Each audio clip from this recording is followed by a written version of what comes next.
Chers téléspectateurs, chers internautes, ravi de vous retrouver encore une fois de plus aujourd'hui avec votre émission préférée, les Baobas. D'entrée de jeu, je salue déjà notre boss Marceline, maman Marceline Mido, Igwe de la presse congolaise à partir de London City, Londres. Voilà. Donc, Lelo Toya Mbelabino, artiste monene, parmi Batoyo, King Kester à format. Parmi Bateau Batika, on a Dream Team, Dream Band. Il s'agit de Chouaka. En français fort. Tu es en français. Après, tu es comment vous allez, Chouaka? Ouais, cousin de moi, donc on est même comme avec les cœurs différents.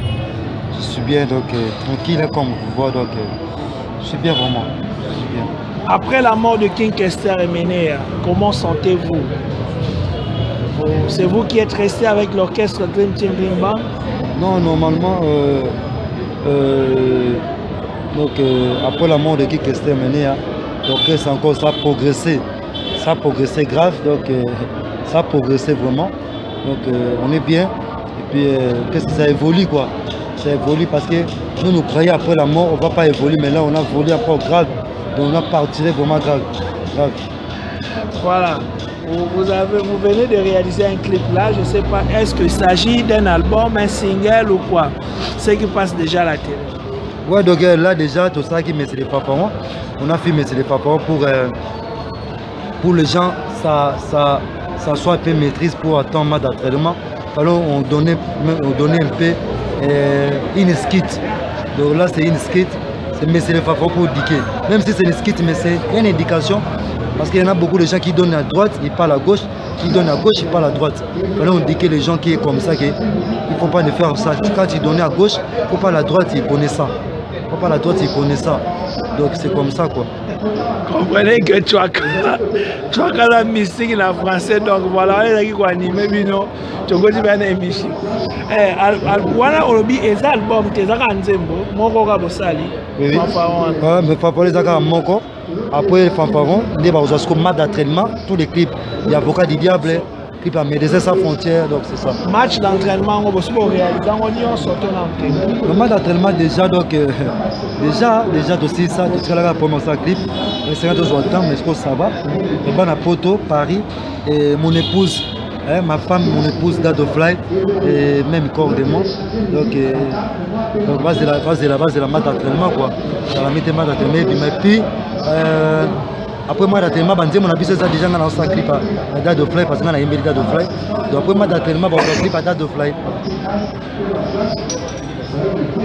C'est quoi nde bosala album wana au Dream Team orchestre Victoria Leisona ezebele surtout oyeba te oyo ya bien eza wapi parce que joli mobia là-bas dans la Dream Team Victoria naoka suba misusu baza sur la Victoria tout le monde a réclamé Victoria so oya bino na nazo gérer moi oya bino eza oya wapi.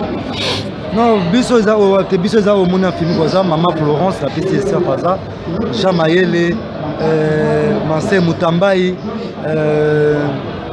Pasteur Moussoassoa na kata Italie nani lisusu Maître David Kombe Permel Michel Sami Bitumba Lopez Sambi Eva la Makuiza Pedro Mubiala bango place baza yango wana Victoire yango moko place Mopalaza place ba grand pète baza quoi c'est ça so lelo ba makambo bandako ba bien maison blanche ndako ya Kester sibo lelo basuka baki na justice wana non to baino na wana va to kota na album au Kester atika bon wana ko na koloba mote parce que wana déjà pour rediquer bato donc makambo ya bien Kester to lobela ngo trop on est allé makambo ya famille on va gérer makambo wana ba potana basuka na niveau bali na donc basuka na nzela parce que na ba faux dossier ezala ko moni bato muso pe balinga bali ala balar na sima makambo wana comprendre bato muso balinga bali ala balar na sima makambo wana comprendre donc ça mélange de escroquerie donc c'était un mélange d'escroquerie des relations de qui que c'est escroquerie des familles escroquant donc ça c'était étouffement d'escroquerie il y a un moment escroc na nzela parce que ça semble d'escroquerie. Mais Florence, ça se retrouve quand même. Moi, bien ça. Non, Maman Florence, ça se retrouve dans Bana ou Atika na Bango Bango. C'est ça. pour être là pour la mobile naïe soit pendant Taliban a bien que cérémonie que son nom est la cause à paix donc bien on a donc rien à voir parce que bien mutation bango kaka maman Florence Azana a aussi la vie naïe na bana naïe na PC certes en Paris donc c'est ça quoi. Ok, si quoi bon par rapport à l'album, album est si là déjà. Mais ce que tu comprends, on a raté des fois que ça fait au moins 3 ans, album sans suite et l'autre côté peut-être qu'il est en souka. Si quoi évolution dans les années. Évolution album est allé que pour famille bazo taba solo là bas yokana. Bazo aka attendre des fois. Bazo attendre parce que ils ont la bateau bacha basongi songi. Comprendre? Bacha basongi songi, comprendre? Bacha basongi songi. Donc c'est ça. Mais au moins au fur et à mesure album amozo ou mais l'impact na moto aussi là. Non puis ça dans la première épisode tu vas miser dans ça carrière ça c'est la mode d'entraînement bima. Moi j'ai parlé trop de mode d'entraînement. D'abord j'ai na yemba ba rôle na kata mode d'entraînement. Donc na kozonga suna kuna te pona ko bela na ko craquer. Wapi. Les mode d'entraînement. Et ouais que c'est à Yemba. Wapi.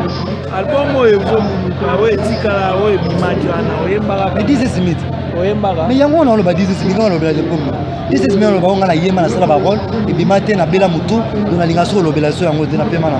Voilà, tous les orchestres, nos structures, nous avons comme étant président, comme étant leader. Non, dans le orchestre, tout ça bien, Dismaté Bazali, Moussa Bazali, Tofo Bazali, Sakou Bazali, on a l'Himalaya, Petit David qui a frappé Goliath un caillou. Nous sommes en poste. Non, nous sommes dans la poste. On a dans la leader, à part le niveau de leader, ça veut dire que le niveau est ça, mais tout ça va leader. Tu vois, j'ai maman Florence. Non, maman Florence, j'ai été, mais maman Florence, il travaille à bureau. Ma famille, il travaille à bureau. Tout ça veut dire que tout le monde va travailler à bureau. Jamais voilà, ma pousse, on va travailler à bureau. Bureau, un bureau mystique. À part de ce que les mains noires, on est chassé direct. Chassé direct. Si vous avez la première chose est-ce qu'il y a un sincère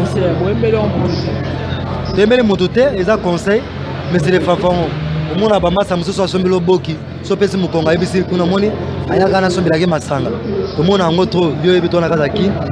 même si on a Paris, si on a un petit verre, on peut faire un peu de whisky, un peu de whisky, on a pesé whisky.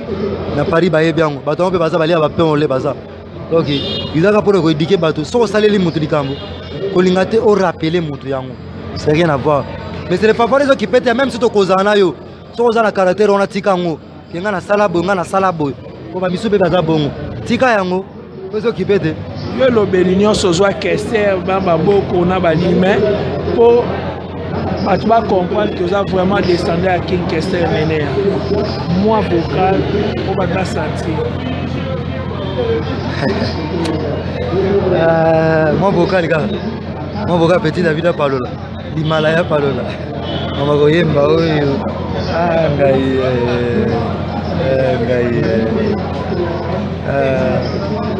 Ngai baby naloba lisusu nini. Awa bolingo ekoti matata. Mbanguna na bambanda basali feti. Ya koyoka baby aboyi libalao. Nalembi nzoto mama. Oh oh baby nanga. Donc ton sentiment, les gens ont dit que Moussousou, Ronaldinho n'a pas la maison mère. Là Ronaldinho était avec nous et il a dit non. Et les cours de victoire ça dérangeait lui les têtes. Il ne peut pas supporter les cours de victoire. Il faut qu'il quitte, il faut qu'il parte dans la cour des petits chanteurs. Il est parti. Bonne chance. Petit chanteur. Maison mère, petit chanteur. Oh, il y a un petit chanteur. Comment il s'appelle? Petit chanteur. La maison mère. Petit chanteur. Petit chanteur.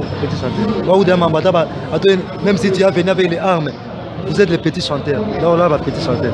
Moi, c'est Ronaldinho, Bobby, Ronaldinho. Merci parce qu'il y a un anniversaire, parce que c'est mon frère. Mais il est parti dans la côté des petits chanteurs. Patrick, moi, ça n'a pas été waouh, t'as pas fait. Nani? Eh, autre Massano, comment Bakara, Braga, la Wera Miki. Nicodème est petit chanteur. Donc, Nicodème. Donc là, c'est Bourrique des chanteurs. Bourrique. Donc Bourrique. Donc, yo plateau parce qu'on a maison, mais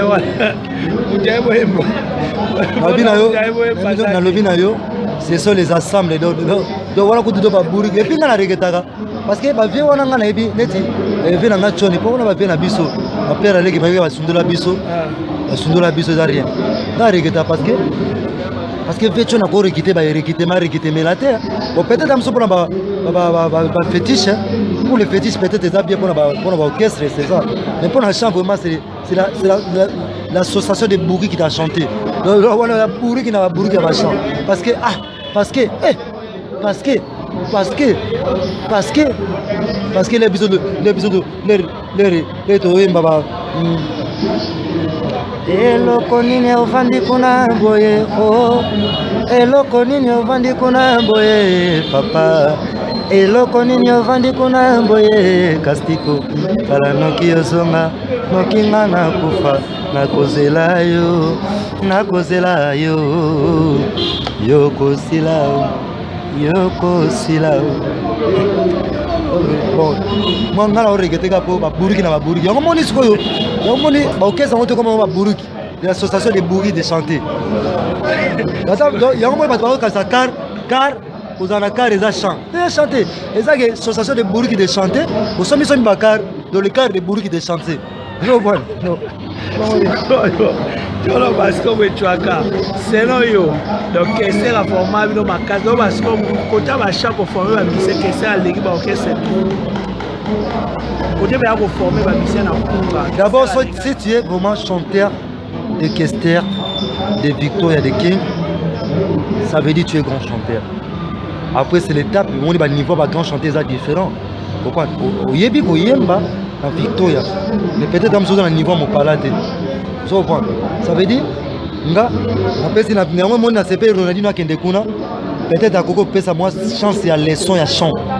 Malgré c'est l'association des bourris parce que c'est les bourris mais et aussi quand même après ça va cours à chant. Bon papa Mba on a formé ma mission bien. Papa Mba c'est pas un formateur de chant, mais c'est quelqu'un qui a ça la mission bimsa pas mission.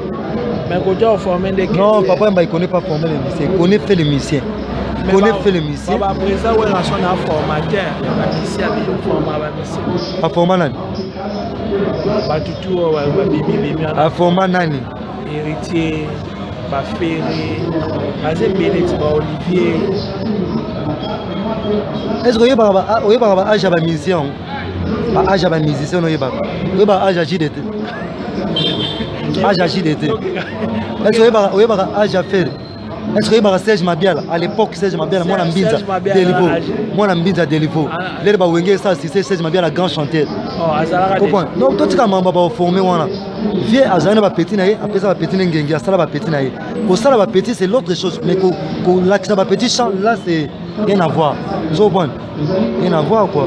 Oui, mais les lots Wenge, Babissa, Babima, Ouera, on est Babana, c'est fort. Est-ce que vous avez formé la succès de Fabrigas, la succès Bourrique chanteur. Bourrique. Bourrique. Ah, donc il y a beaucoup de gens qui ont mis ça dans la brique, dans Mimi Bafugami. Bourrique. Robinho. Là, c'est un danseur. Non, là, c'est mon frère, Robinho, parce que là, c'est mon frère. Parce que mon gars, si on a fâché, on a trahi. Mais Robinho, je ne peux pas trahir lui.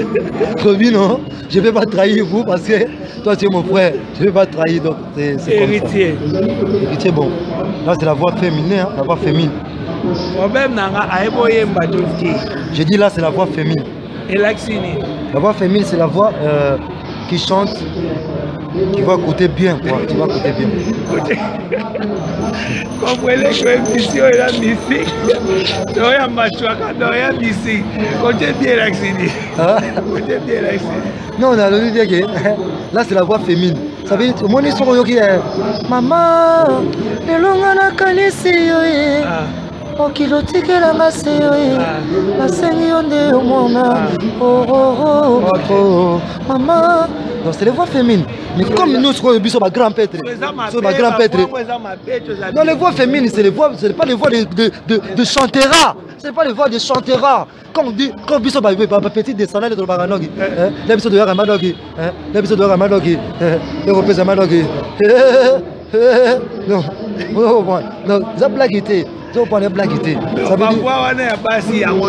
Non, ça veut dire, les ça va voir bien. Mais sauf que moi, je vois basse, c'est différent. Moi, je vais voir 4 années. 4 années, je vais voir où ils sont féminines, mais ils vont voir où ils sont dans timbre. Vous comprenez? Tu vas être voix féminine, mais timbre. C'est pour moi, les musiciens congolais, timbre, ils ont maté. Timbre, ils ont mérité. Dans le bon parcours, c'est un président de l'orchestre. Courage naie ba frère rebelle so monique wera a obimisa formé belle ya on va makambo te keno tuna kazi mukolo muta yemba gerite on tune wera obimisa so on dit mango motade nani tade lui c'est mon frère Tade lui c'est mon frère mama salanga donc on est bien ça pas wera et bois l'hôtel donc on a mutunanga maître on a mutunanga et boyemba il chante bien donc c'est que wera bimisi quand même il chante bien moni faut ça la différence grand chanteur et que tu chantes bien. Là, c'est différent. Bon, les lorsqu'on qu'on est que c'est les grands chanteurs à Koufa. Tout ce qu'on a fait, on va faire les grands chanteurs à mission tout bâtiment. Normalement, les jeunes tout au bazawana, bazawana, pour qu'on attende à combattre bazawana, on doit boire sa musique. Andé. Il rekita. Il rekita. Ça veut dire qu'il y a un grand chanteur. Comment on doit chanter là? Mais quelle voix là? Quelle voix là? Mais on répond à la question dans la tête. Lélo n'a bien un grand chanteur. On va faire. En tout cas, excusez-moi vraiment. Grand chanteur na Kinyawa. Vraiment, on a un grand chanteur. Pendant Tessa, Venana Djene. Pepe Kale. Abakenda, c'est pour cela que grand chanteur à Zad. Nan. Bon chanteur. Bon chanteur. Fali. Bon chanteur. Bon chanteur. Donc voilà, Werrason. C'est un monsieur qui connaît la musique, il est vraiment trop à la musique. Il chante bien. J'y vais bien. Papa chéri, personne inutile. Motopamba. Nalingala Motopamba, en français, personne inutile. Il chante bien. Voilà. Tu as vu la suite émission en tout cas. Parce que moi, je suis en train de PJB. Je suis en série. Oh, Kabwani a solo aku. Yogo sanile passé. Nani na lingie. Nani na mipesi. Oh, sala libota. Là, tu sais qui a venu là?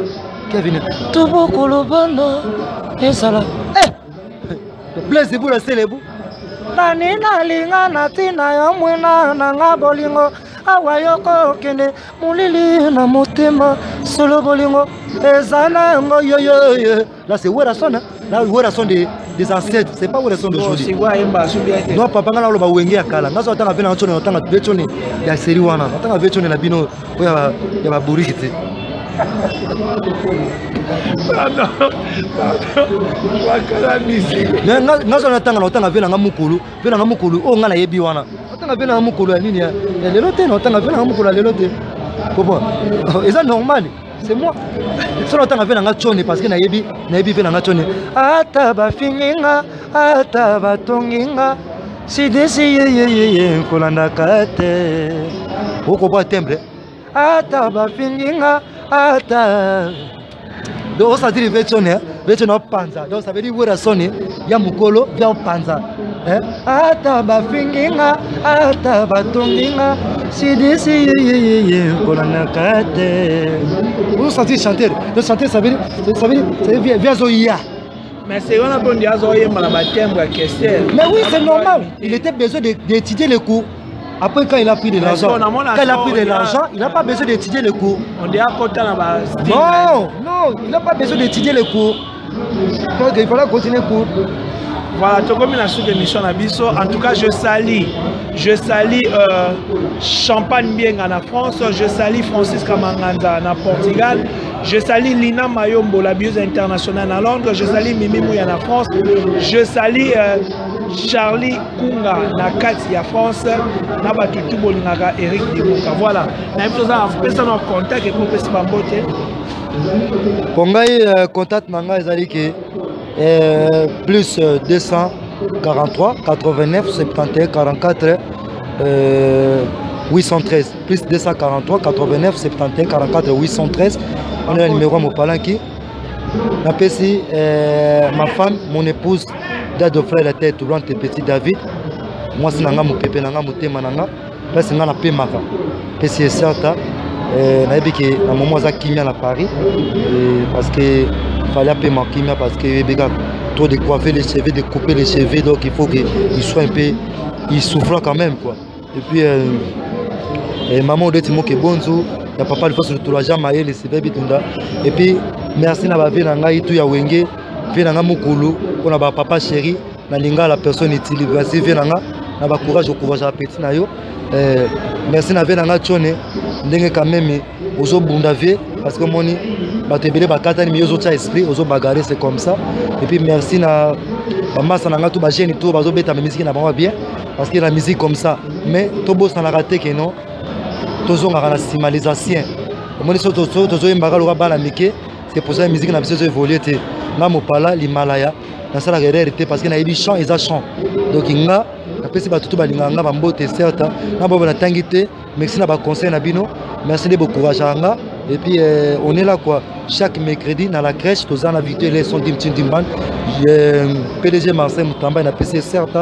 Et puis, c'est pété dans le lobby. Là, il y a des gâtés. Si vous avez faux chanter, vous avez faux chanter. Si vous avez bon chanter, vous avez bon chanter. Pourquoi on dit que ça n'a pas capacité? Parce que nous avons un Kester, grand chanteur. Nous avons un Moutaliki qui chanter belé na Oyemba, na Congo. Donc, tellement l'équipe va chanter belé na Oyemba, na cause de Mindimandi Mate. C'est ça. Pour avoir des questions, répondre par vrai ou faux carte. Première question, n'est-ce pas que héritier Watanabe chante mieux que Fally Ipupa? Bon, normalement, on va voir mon kokana. Faux. Ok, vous avez une explication. Faux. Deuxième question. N'est-ce pas que Ferrego là chante mieux que Redi Amis? Faux. Voilà, tu reviens sur l'émission à Bisso. Patrick qui tourne la foi à Gaillard. La foi à Gaillard. Donc, Redi a l'équipe fait la musique à Noël. Nabi, hein? Faux, il y a Gaillard parce que. C'est possible. Ferry pas chanter comme il dit comment. Il a chanté trop. Malgré Ferry, il a voulu, mais Redi a chanté trop. C'est un grand chanteur. Redi Amis, c'est un grand chanteur. C'est pour cela. Génération la biso mindima. Ça veut dire que basuka bandi oyemba déjà mati bikolobo yo bosali Redi Amis. Oh non, c'est un grand chanteur. Redi Amis, c'est un grand chanteur. Redi na maman. Non, excuse-moi, voilà vraiment vous pouvez la poule bien. Parce qu'il faut que Stino c'est un grand chanteur, Redi c'est un grand chanteur. Donc on va le suivre. Redi na Kester. 86 ans fourré de Chicotte Alamba. Voilà. 86 ans fourré Chicotte Alamba. Et puis il ne va pas faire les caca. S'il fait les caca, il pleura. Les caca ça va sortir comment? Parce que 86 ans fourré. D'ailleurs, qu'est-ce que Redi voit ça? 86 ans fourré, donc Redi sera avec le derrière lui sera rouge. Il est comme ça, il marche pas, il dit comment je vais marcher? Comment je vais marcher? Comment je vais marcher? Bon, Redi n'a pas peur. Et Nani, question n'a pas peur. Pour moi, petit David Kester. Voilà. Pour moi, petit David, pour moi, mon palaki, l'Himalaya. Kester, c'est professeur de papa. Papa, c'est créateur. Lui qui a créé Kester, qui a fait que les gens connaissaient Kester, mais dans la chance c'est Kester, c'est tout. Voilà, je vous dis à la prochaine, ciao.